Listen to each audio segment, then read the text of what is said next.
Pronto, de novo aqui. Ô Gilson, você tinha feito a pergunta, quando que ele é feito no inferior? Eu acho que o próximo agora responde a sua pergunta, tá? Pessoal, agora a gente vai fazer o juízo de admissibilidade no atacado, tá? Nós não vamos fazer no varejo, não. Peraí. Tem que deixar isso aqui para cima. Nós vamos fazer o juízo de admissibilidade no atacado agora, não no varejo. Pessoal, juízo de admissibilidade do recurso especial e extraordinário. Quem faz? Juízo de admissibilidade do recurso especial e extraordinário. Eu falei especificamente dos dois, galera, quando a gente trabalhou juízo de admissibilidade. Vamos lá. Quando você interpõe um especial com fundamento no 105, inciso 3 da Constituição Federal para o STJ, ou quando você põe um recurso extraordinário, tá? Você interpõe ali o recurso com fundamento no 102, também inciso 3 da Constituição Federal para o Supremo Tribunal Federal, tá? Que órgão vai fazer aí o juízo de admissibilidade? Vamos lá. Esse é moleza.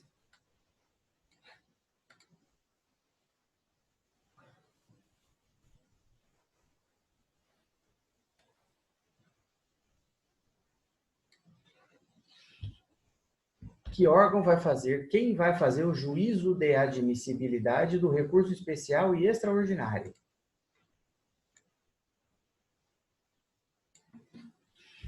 O que vocês acham?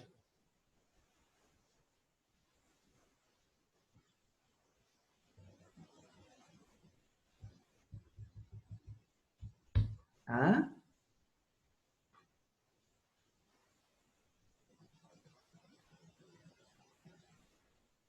Ó, eu vou dar uma dica aí, hein, galera.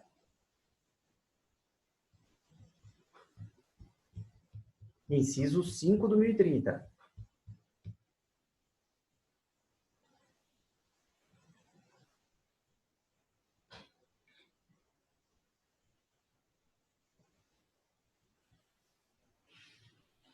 O que vocês acham? Vamos lá. Inciso 5 do 1030.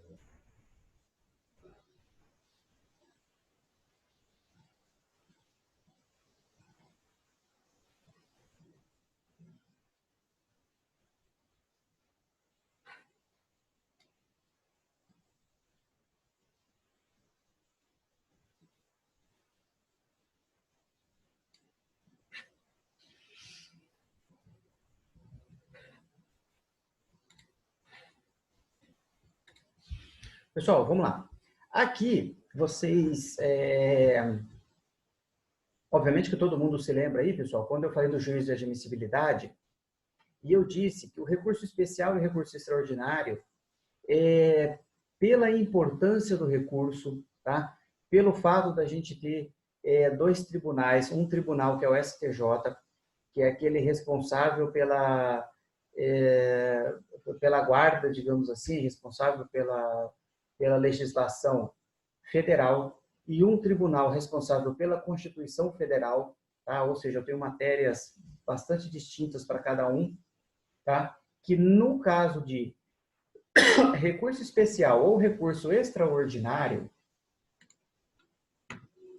como é o caso aqui agora que a gente está trabalhando, no caso de recurso especial e de recurso extraordinário, eu tenho um duplo juízo de admissibilidade, tá? Eu vou fazer o juízo de admissibilidade duas vezes. Por quê, galera? Porque não é para todo recurso chegar no Supremo Tribunal Federal, tá? E nem para todo recurso chegar no STJ. Pessoal, se todo recurso, se o STJ fosse uma terceira instância, o Brasil inteiro mandando recurso para 33 ministros julgarem, você ia entupir aquilo lá de tal forma que ia demorar aí 5, 6 anos para cada julgamento, tá? Isso para ser ligeiro, tá bom? Então, olha só, o artigo 1030, inciso 5º, eu acho achar ele aqui. Inciso 5º, ele fala ali, ó. O artigo 1030. Recebida a petição do recurso pela Secretaria do Tribunal, tá? Esse é o ACO. Esse daqui, ele está se referindo ao Tribunal de Justiça dos Estados ou ao Tribunal Regional Federal, que no nosso caso é o da 4ª região, que engloba Paraná, Santa Catarina e Rio Grande do Sul, tá? Então, lá, recebida a petição do recurso pela Secretaria do Tribunal. Esse tribunal é o TJ ou é o TRF4. O inciso 5º, ele diz o seguinte: realizar o juízo de admissibilidade e, se positivo, remeter o feito para o Supremo Tribunal Federal ou Superior Tribunal de Justiça, tá? Então, galera, o juízo de admissibilidade, para ele chegar para o recurso sair do TJ, chegar no STJ, ele vai passar pelo juízo de admissibilidade feito pelo próprio TJ. Olha lá, ó. Se positivo o juízo de admissibilidade, a primeira prova de fogo que você tem que passar é o juízo de admissibilidade. Feito o juízo de admissibilidade e positivo, significa que o seu recurso ele foi recebido, tá? Significa que o teu recurso foi conhecido. O mérito agora é outra coisa, tá? Mas significa que o teu recurso foi conhecido. E isso é feito pelo TJ ou pelo TRF, galera, tá? O grande problema é que quando ele chega lá no Superior Tribunal de Justiça ou no Supremo Tribunal Federal, eu tenho um novo juízo de admissibilidade. Tá? Então, é um duplo juízo de admissibilidade, tanto para o recurso especial quanto para o recurso extraordinário. Isso daqui eu acho que vem naquela pergunta do Gilson. Quando que é feito pela instância inferior? Né? Não dá para a gente colocar instância inferior, porque ele está falando de segunda instância e tribunais superiores, mas eu entendi assim como feito pelo anterior, tá? Inferior, vou colocar o anterior ali, beleza? Então você tem um duplo juízo de admissibilidade. O recurso especial extraordinário ele vai ser feito tanto no TJ quanto no Supremo Tribunal Federal. Você pode ter um entendimento do TJ, e eu já vi processo assim, era meu, mas não era eu que tinha feito o recurso, tá? É o recurso feito por uma prefeitura. Então, no juízo de admissibilidade do STJ, de um recurso especial, aqui no TJ do Estado do Paraná entenderam que sim, que ele tinha condições de continuar, que ele preenchia os requisitos intrínsecos e extrínsecos. Quando chegou no STJ, o STJ disse o seguinte: não preenche os requisitos intrínsecos e extrínsecos, galera, tá? Não lembro qual era o requisito lá, que ele disse que não preenchia e fulminou o artigo do cara. O STJ não conheceu do artigo, tá? Por quê, galera? Porque não existe um vínculo com essa decisão do TJ. Essa decisão do TJ ou do TRF4, que é o primeiro juízo de admissibilidade, ele funciona como um filtro, mas não é necessário, ou seja, não que o STJ vá se ater a esse juízo de admissibilidade, porque ele vai fazer de novo. Beleza? Então ele funciona mais como um filtro, porque ele não obriga nem o STJ e nem o Supremo Tribunal Federal. Você pode ter um recurso extraordinário que você protocolou perante o Tribunal Regional Federal, lá em Porto Alegre. Esse recurso chega em Brasília, o Supremo Tribunal Federal diz o seguinte: não preenche os requisitos, não tem alguma das condições de admissibilidade, não conheço do recurso. Ué, mas o TRF já não tinha dito que você preenchia? Ele tinha dito, pessoal, mas essa decisão do TRF não vincula o Supremo Tribunal Federal. Eu não posso ter uma decisão de um tribunal de segunda instância obrigando um tribunal superior. É isso que eu quero que vocês entendam. Tá? Não vincula, Gilson. Então, se foi aprovado aqui e chega lá, ele vai fazer um novo juízo de admissibilidade no tribunal. E se ele entender que não passa, não vai passar, não vai conhecer do teu recurso e ponto final. Entenderam?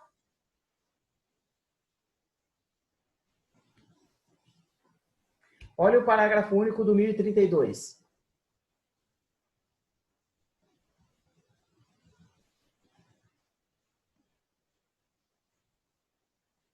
Da mesma forma, galera, quando eu tenho a possibilidade de interpor os dois recursos juntos, se eu tenho uma decisão e essa decisão ela tem uma parte de conteúdo constitucional e uma parte de legislação infraconstitucional. Professor, o que é legislação infraconstitucional? Pega a pirâmide do Kelsen, tá? Que tem a Constituição Federal lá em cima, corta a Constituição Federal, tá? Para baixo da Constituição Federal é legislação infraconstitucional. Para o Superior Tribunal de Justiça é legislação federal, tá? Legislação federal. Então, ali no 1032 diz o seguinte: cumprida a diligência que trata o caput, o relator remeterá o recurso ao Supremo Tribunal Federal, que em juízo de admissibilidade pode devolvê-lo ao Superior Tribunal de Justiça. Ou seja, o juízo de admissibilidade feito por um tribunal não vincula o outro tribunal. Cada um faz o seu. Mas ele serve como um filtro, galera, para eu não ter que jogar. Pessoal, você imagina, se todas as ações que o cidadão fosse lá e mandasse um recurso especial, tivesse que ir para o STJ para ele dizer se cabe ou não. Só isso daí você já entupir. Não é nem questão de mérito, galera. É só para dizer se cabe ou não. Cara, você já entupiu o STJ de tal forma que ia demorar 10 anos para sair cada decisão aí, tá bom? Entenderam, pessoal, que eu tenho um duplo juízo de admissibilidade?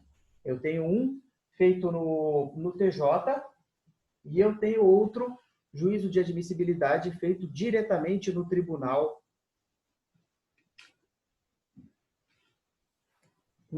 de Justiça ou no Superior Tribunal Federal ou Superior Tribunal de Justiça ou Supremo Tribunal Federal, ok?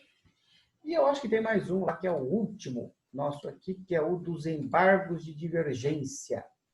Quem que vai fazer? Galera, embargo de divergência, quando eu tenho uma divergência, enfim.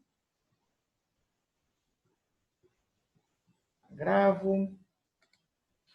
Embargos de divergência é quando eu tenho uma decisão ali que tenha algum tipo de divergência, enfim, extraordinário ou o especial ali.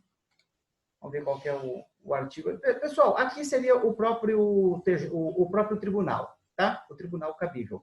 E o agravo em recurso extraordinário ou especial, aí é feito, se for um agravo de extraordinário. Pessoal, o que é o agravo de extraordinário e o agravo de especial? Você manda... Vou voltar aqui. Você está aqui no TJ, tá? Você ingressou com ação aí na Vara Civil de Paranavaí ou chegou lá no STJ através de uma apelação. E veio aquela decisão, aquele acórdão que você não concordou também. E você entende que cabe um recurso especial. Você faz o recurso especial e protocola perante o Tribunal de Justiça. Ele é protocolado no ACO. Os recursos, em regra, são protocolados perante o juízo ACO. O único que é protocolado perante o adquém é o agravo de instrumento. Você faz o recurso, protocola no juízo ACO. Aí, o próprio TJ vai fazer um juízo de admissibilidade. E ele diz o seguinte: teu recurso não passa para o STJ. Cabe algum tipo de recurso? Cabe, que é o agravo de instrumento. Só que o agravo de instrumento, eu acabei de falar para vocês, ele é interposto perante o tribunal que vai julgar a decisão, e não perante o próprio juízo que deu. O agravo de instrumento ele é interposto perante o tribunal adquém. Então, no caso do agravo em recurso extraordinário ou recurso especial, no caso do recurso especial, vai ser o STJ que vai fazer esse juízo de admissibilidade. No caso do recurso extraordinário, é o Supremo Tribunal Federal que vai fazer. Tá?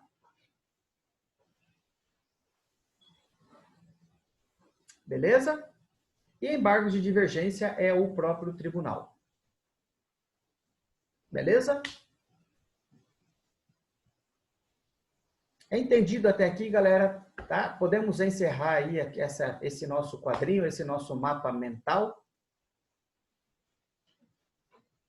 Incisos... Eu não sei ao certo, deixa eu ver aqui. Do agravo em recurso especial ou extraordinário.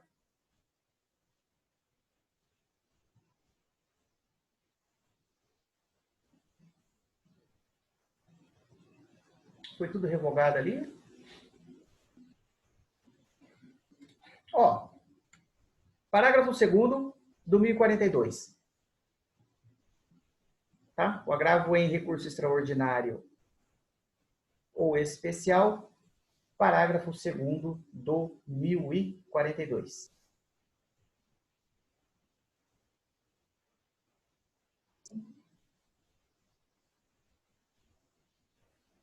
Beleza? Embargos de divergência. 1043 é para o próprio órgão, galera, tá? Pode ser aí o 1043, inciso 1, enfim.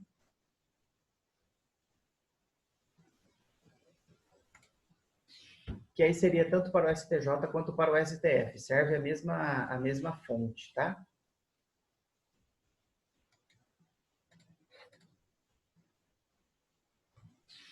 Bom, pessoal, então desse quadro que nós fizemos aí, desse mapa mental aí que a gente fez, nós temos a ligação de que tipo de recurso cabe para cada tipo de decisão que a gente tem, tá?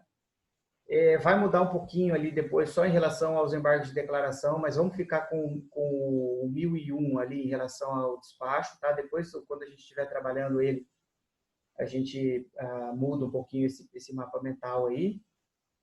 E nele nós colocamos as hipóteses de cabimento, que tipo de recurso cabe para que tipo de decisão, e colocamos aí também os fundamentos do juízo de admissibilidade. Então, em termos de juízo de admissibilidade também, a gente já sabe quem é que vai fazer. Regra geral, o juízo de admissibilidade ele é feito no destino do recurso. Essa é a regra geral, tá?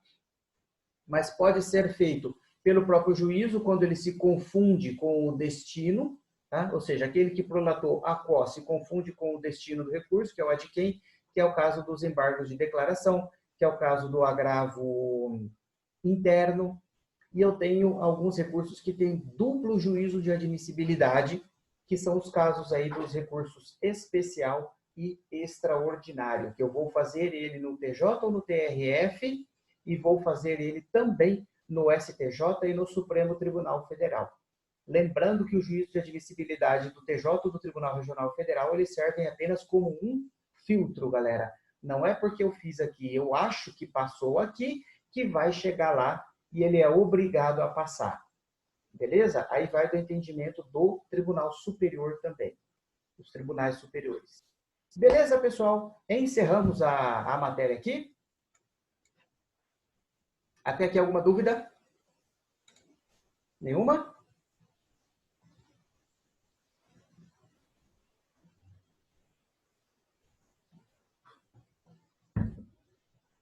Vamos, pessoal? Alguma dúvida? Vou até parar de compartilhar esse troço aqui. Bom, no silêncio eu entendo que não existe nenhuma dúvida, galera, tá? Então agora nós vamos passar para o próximo tópico. Galera, nós vimos toda a parte geral, todo aquele apanhado que a gente precisa saber, toda uma parte, enfim, eu sei que é bastante abstrato aí você estudar um recurso sem ver ele na prática, eu sei tudo isso, galera, tá?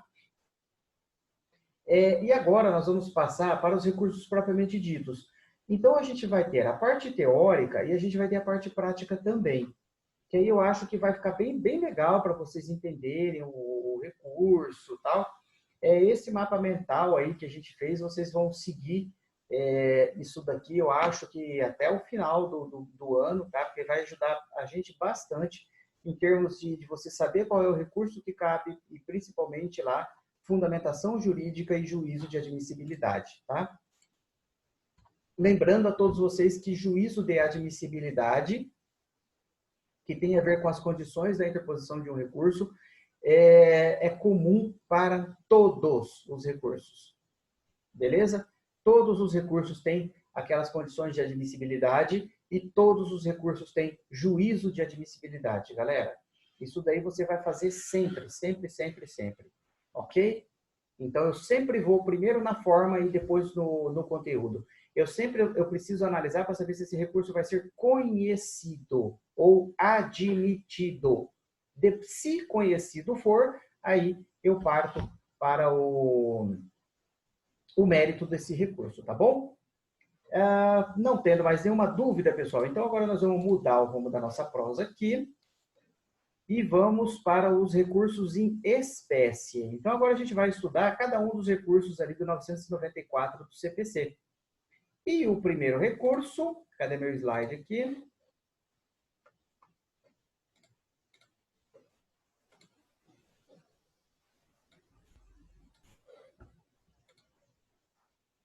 O primeiro recurso que a gente vai analisar, galera, é esse aqui, ó.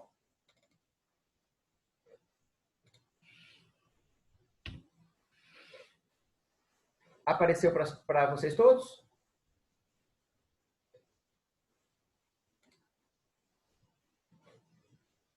Sim.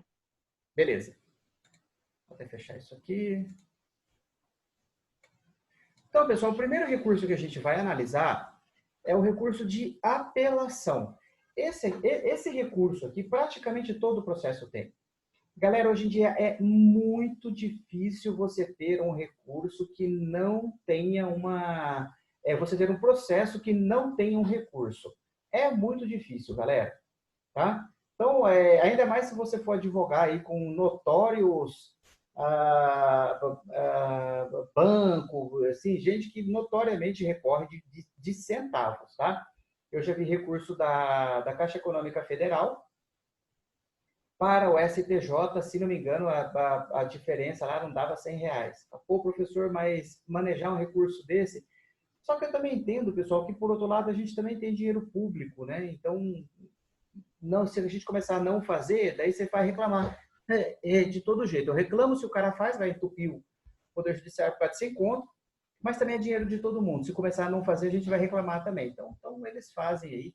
Eu já vi recursos, eu já vi embargos da Caixa Econômica Federal por conta de menos de R$ 20, embargos, tá? Por conta de vintão. Bom, o governo do Paraná impugna cálculo da parte por R$ 100, impugna. Tá? Eu entendo também que do outro lado a gente tem aí um dinheiro público, né, galera? Mas enfim. Bom, então o primeiro recurso que a gente vai ver é o recurso de apelação, tá? Agora a gente vai olhar propriamente dito, é esse fundamento aí, o fundamento é que é verba pública, né? Mas eu já vi da Caixa Econômica Federal, acho que por R$ 16, uma miséria mesmo. Não paga, galera, você vai fazer uma máquina funcionar, a máquina do judiciário é caríssima. Você vai botar essa máquina para funcionar por conta de 16 conto. Mas, enfim, também é dinheiro público, de todo jeito. O recurso de apelação, pessoal, vocês vão fazer bastante. Tá? É um recurso que você vai utilizar uma ou, no máximo, 2 vezes num processo. Tá? Quando que você utiliza mais de uma vez? Quando você anula uma apelação. Alguns casos, pessoal, eu anulo essa apelação, eu invalido ela, não dá para o TJ ir lá e fazer uma nova decisão. Não é caso de reforma. Quando eu tenho uma decisão da primeira instância, eu vou para a segunda instância, que é o caso da nossa apelação, eu tenho uma sentença e eu quero reformar ou anular essa sentença. Eu vou para a segunda instância, às vezes não é caso de reforma. O tribunal não consegue reformar, porque ela tem um vício. E esse vício não dá para você consertar no TJ. Então, o que ele faz? Ele anula e volta para a primeira instância para ela fazer outra. Tá? Aí, nesse caso, eu teria mais de uma apelação no processo. Mas a regra geral ali, o comum, é você ter apelação que eu anulei sentença, galera. Olha, eu me lembro de 3 aqui no escritório só, tá? de anulação. Tá? Bom, então, vamos lá. Então, a gente inaugura os nossos recursos em espécie com a apelação, também matéria do segundo bimestre aqui. Qual que é a função de uma apelação? Vamos começar por aí, tá? A função de uma apelação, galera, é revisar a atividade do juízo de primeira instância. Qual foi a atividade dele? Julgar o processo, tá? Então, na verdade, eu posso revisar mais do que o próprio julgamento dele, porque algumas situações dentro do processo não cabe agravo de instrumento, e quando chega na sentença, eu vou poder revisar mais do que a própria decisão em si, algo que às vezes tem acontecido antes dessa sentença. Tá? A gente vai ver aí com o tempo, tá bom? É sempre a atividade do primeiro grau? Sempre, galera. Por quê? Porque eu só tenho sentença, eu só tenho apelação de sentença. Não existe apelação de acórdão. Beleza? Então, isso daí vai por um órgão de hierarquia superior, que é o TJ, ou o Tribunal Regional Federal da Quarta Região. Então, sentença eu tenho sempre como origem a primeira instância e sempre como destino ou o Tribunal de Justiça ou o Tribunal Regional Federal. na nossa região aqui, nós estamos na 4ª região, sempre, tá? Então, eu vou sair de uma vara de alguma coisa, vara civil, vara de família, vara, sei lá, da infância e juventude, e eu sempre vou ou para o TJ ou para o Tribunal Regional Federal, se a questão que eu estou trabalhando envolve aí, por exemplo, um ente público federal, o INSS, por exemplo. É um recurso de motivação livre. O que é um recurso de motivação livre? Galera, eu digo para os meus alunos que a rigor você tem 2 tiros para dar. 2 tiros. É a primeira e a segunda instância. Você tem que ter uma mira boa, cara. Você não pode errar, porque você não sabe se você vai ter um recurso que chega no Superior Tribunal de Justiça. Quando esse recurso é julgado na segunda instância, e eu quero fazer um especial, tá? E eu quero fazer um recurso especial, a motivação desse recurso especial não vai mais ser livre. O que é a motivação livre? Motivação livre, pessoal, significa que eu posso meter o pau em tudo que eu quiser. Isso é motivação livre. Eu posso falar que eu achei errado, eu erro em procedendo e injudicando, daqui a pouco eu falo dos dois, tá? Mas eu posso motivar livremente, do jeito que eu quiser. Isso é motivação livre. Eu posso meter a boca em qualquer parte da sentença, de qualquer jeito, eu posso falar em qualquer situação ali da sentença. Isso é a motivação livre, pessoal. O que não acontece com outros recursos, tá? Por exemplo, vamos lá na Constituição Federal, no artigo 105.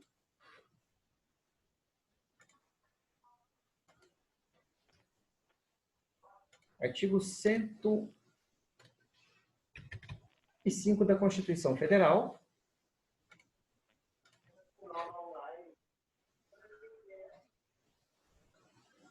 Artigo 105. Compete ao Superior Tribunal de Justiça. Olha só. Inciso 3. Julgar em recurso especial. A linha A. Eu só vou julgar, pessoal, eu só vou poder fazer um recurso para o STJ, aí eu não tenho mais motivação livre, tá? Porque os tribunais superiores não são terceira instância. Não é automático que vai para lá. Se eu tenho um recurso especial, eu só vou poder falar de causas, olha só, a linha A, que contrariem tratado ou lei federal ou que nega vigência a eles. Então, eu não posso falar, por exemplo, de fato. Eu não posso falar num recurso especial, eu não vou conseguir, via de regra, levar, às vezes, uma briga de vizinho com o STJ. Por quê, galera? Justamente porque eu preciso filtrar isso daí. Tá? Não é para chegar tudo lá. A máquina judiciária é uma máquina mega cara. Então, lembre-se do funil invertido que eu falei para vocês. Quanto mais sobe, mais aperta. Tá? Então, eu não tenho mais, a partir de um determinado momento, eu não tenho mais a liberdade, né, de você motivar o seu recurso.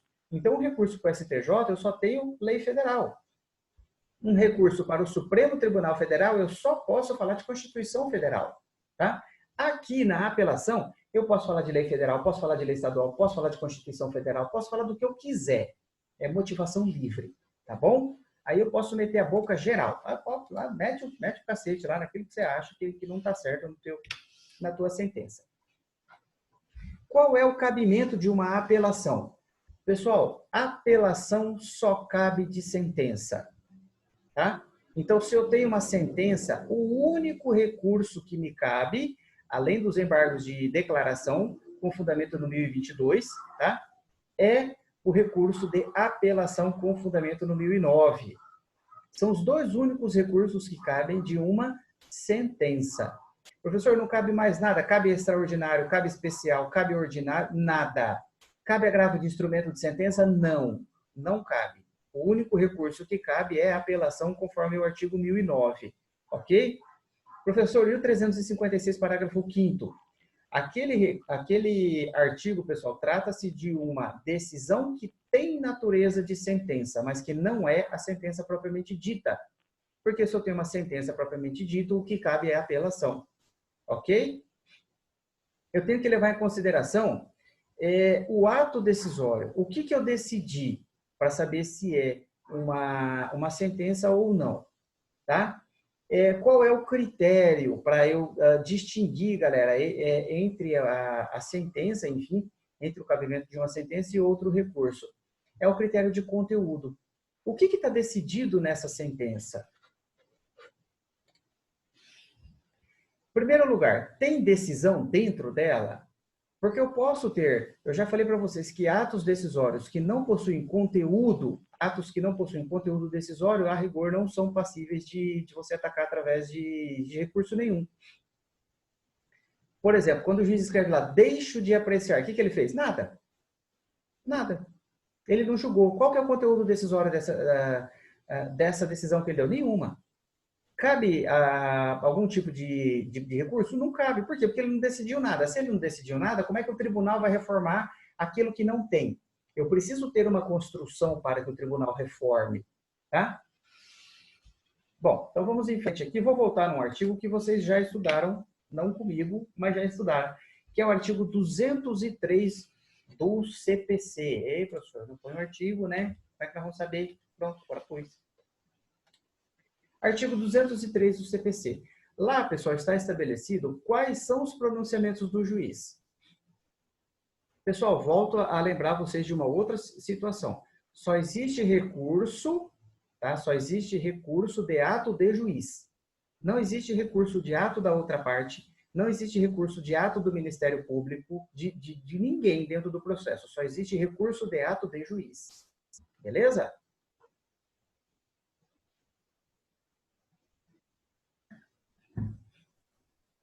Conforme o artigo 203, nós temos ali os pronunciamentos do juiz. São sentença, decisão interlocutória e despacho. A sentença, pessoal, está ali no parágrafo 1º. Ressalvadas as disposições expressas dos procedimentos especiais, tá? Sentença é o pronunciamento por meio do qual o juiz põe fim à fase cognitiva do procedimento comum. O que é por fim? Significa, galera, que ele não tem mais o que fazer naquele processo. Ele resolve todas, ele vai ligar todas as pontas que estão sobrando dentro deste processo. Isso é a sentença.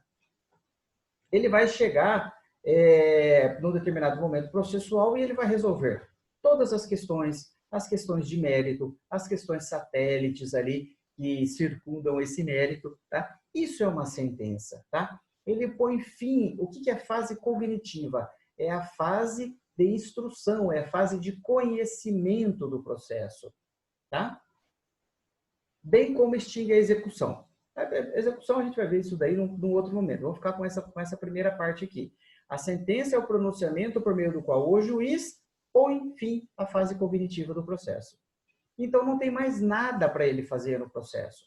Tanto que ele não se manifesta mais no processo nessa fase. Ele pode vir a se manifestar na fase de cumprimento de sentença, tá? Mas nessa primeira fase, fase cognitiva, que é a fase de conhecimento, que eu vou conhecer dos fatos, tá? Todo mundo vai produzir provas, é aquela liberdade que a gente tem para provar aquilo que a gente está dizendo. Encerrada essa fase, pessoal, encerrada essa circunstância aí, tá? Ele vai sentenciar. E aí acaba o trabalho dele. Beleza? Tanto que para que ele se manifeste novamente, eu preciso fazer um recurso, que é o de embargo de declaração. Ele não vai, a rigor, pessoal, consertar nada. Então, se tem alguma coisa que está errada dentro do processo, tipo, saiu com o nome errado. Tá? Ele foi condenar o João, copiou e colou e condenou a Maria. Mas Maria, quem que é Maria no processo? Não existe.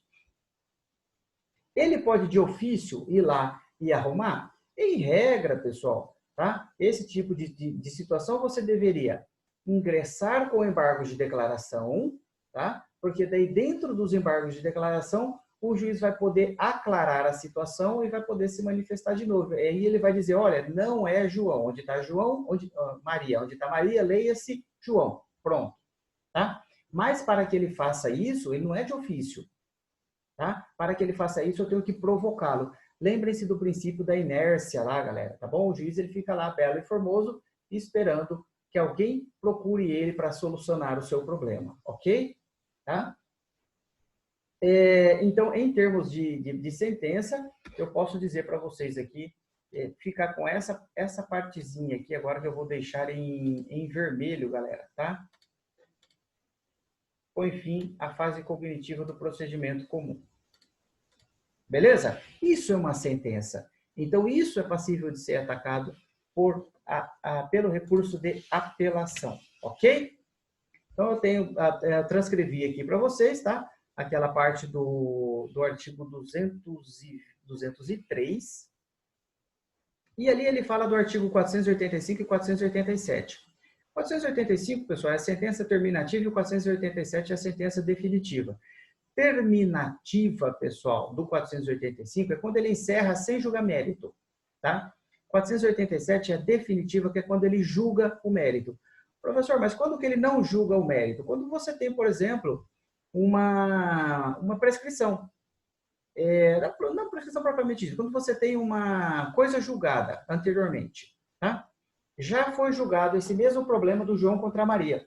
Mas o João, invocado que ingressou de novo com a ação para discutir a mesma coisa. Cabe fazer isso? Não, não cabe, galera, porque já transitou em julgado, acabou para o João. O que o juiz vai fazer? Ele vai extinguir o processo, mas ele não pode falar em mérito, porque esse mérito já foi decidido lá atrás. Ele só vai reconhecer que já existe uma coisa julgada e ele vai, através da sentença, encerrar o processo, sem falar de mérito. Isso é a sentença terminativa, tá?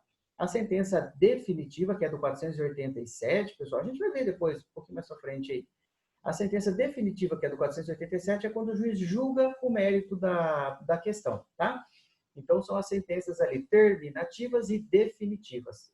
A apelação só cabe contra provimento de primeiro grau.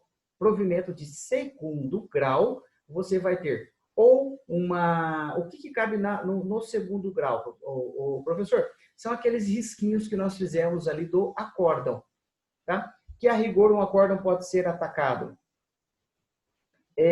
por agravo de instrumento, por embargos de declaração, por recurso especial, por recurso extraordinário, por recurso ordinário, por agravo interno, por embargos de divergência, tá? O acórdão. Mas a apelação é só na primeira instância, beleza? Bom, o que você pode alegar? E é aquilo que eu falei para vocês, que esse recurso ele é livre, tá? Então você pode dizer livremente aquilo que você quer. Você pode atacar um vício de juízo, quando a sentença é injusta, tá? Ou eu posso atacar um vício de atividade, quando o juiz errou no procedimento dele, tá? Bom, pessoal, tem aí um minutinho. Restou alguma dúvida, galera? Vamos lá para a gente encerrar. Restou alguma dúvida? A Van já vai sair, professor? Tá bom, estou sabendo já. Alguma dúvida até aqui, pessoal, de apelação do recurso? Podemos encerrar? Eu mando, Mariana. Vou mandar para vocês aqui o aço. Na verdade, eu tenho que postar para vocês lá no Drive, tá bom? Galera, se não tem dúvida, um ótimo final de semana para todos vocês aí. Tenham juízo, cuidem-se, tá? Saudade de todos. Bom, ninguém se manifestou aqui, então, galera, um abração, deixa um abração para todo mundo aí. Aí um ótimo final de semana e a gente volta falando aí da apelação na nossa próxima aula, tá? Slide 6.